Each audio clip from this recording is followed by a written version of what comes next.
Creative কম্পিউটারের পক্ষ থেকে আন্তরিক শুভেচ্ছা। প্রিয় শিক্ষার্থী, আজ আমি আপনাদের দেখাবো ফটোশপে কিভাবে আপনারা স্ক্রিপ্ট ব্যবহার করবেন। তো স্ক্রিপ্ট আসলে কি, তো চলুন আমরা এই টিউটোরিয়ালে কাজ করতে করতে তা দেখি। তো প্রিয় শিক্ষার্থী, খেয়াল করুন, আমি ফটোশপে একটি ক্যানভাস তৈরি করে রেখেছি। এবার যে কাজটি করব, আমি এখানে টুলবার থেকে আমি যদি আপনাদের একটু দেখাই, পলিগন টুল এখানে ক্লিক করার সাথে সাথে যে উইন্ডোটি আসলো সেখান থেকে আমি 6 পয়েন্ট টাইপ করব।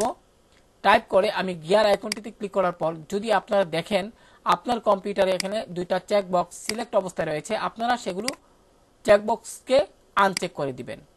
এবার প্রিয় শিক্ষার্থী, মাউস দিয়ে ড্র্যাগ করে একটি পলিগন শেপ তৈরি করুন। মনে করি অতটুকু রাখতে চান, মাউসের বাম বাটন ছেড়ে দিন। প্রিয় শিক্ষার্থী, এবার যে কাজটি করবেন, আপনি টুলবারের মুভ টুলটিতে ক্লিক করুন। এবার মাউস দিয়ে ড্র্যাগ করে এখানে সেট করুন মধ্যখানে ক্যানভাসটির।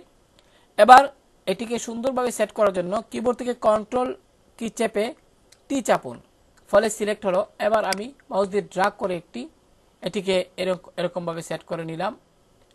এবার ঠিক চিহ্নে ক্লিক করুন। প্রিয় শিক্ষার্থী, এবার আজকের এই টিউটোরিয়ালের মূল যে বিষয়টা, সেটা হলো আমরা যখন এরকম পলিগন শেপ তৈরি করি, তখন যদি আপনার প্রয়োজন হয় আপনার ডিজাইনের ক্ষেত্রে, এখানে যতগুলো আপনার পয়েন্ট রয়েছে, যেমন 1টা 2টা 3টা 4টা 5টা আর 6টা যে পয়েন্ট রয়েছে, সেগুলোকে আপনি যদি চান যে একটু কর্নার করে দিতেন, তাহলে আপনারা কিভাবে করবেন।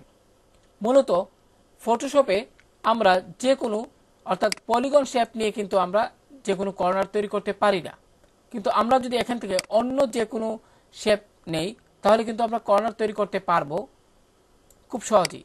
তো আমি সেটি আর দেখাই না, আমি শুধু পলিগন শেপ তৈরি করে কিভাবে কর্নার তৈরি করতে হয় সেটি দেখাবো।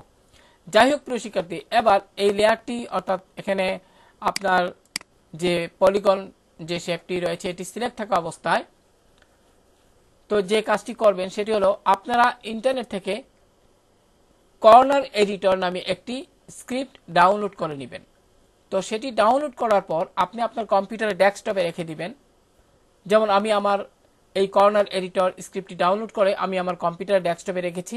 এবার প্রিয় শিক্ষার্থী, এই স্ক্রিপ্টটিকে অর্থাৎ কর্নার এডিটর স্ক্রিপ্টটিকে আপনাকে লোড করতে হবে। এজন্য যে কাজটি করবেন, ফাইলে যান, ফাইল মেনু থেকে আপনি লক্ষ্য করুন এখানে স্ক্রিপ্ট এর অধীনে কিন্তু লক্ষ্য করুন একটি মেনু দেখা যাচ্ছে, এখানে ব্রাউজে ক্লিক করুন।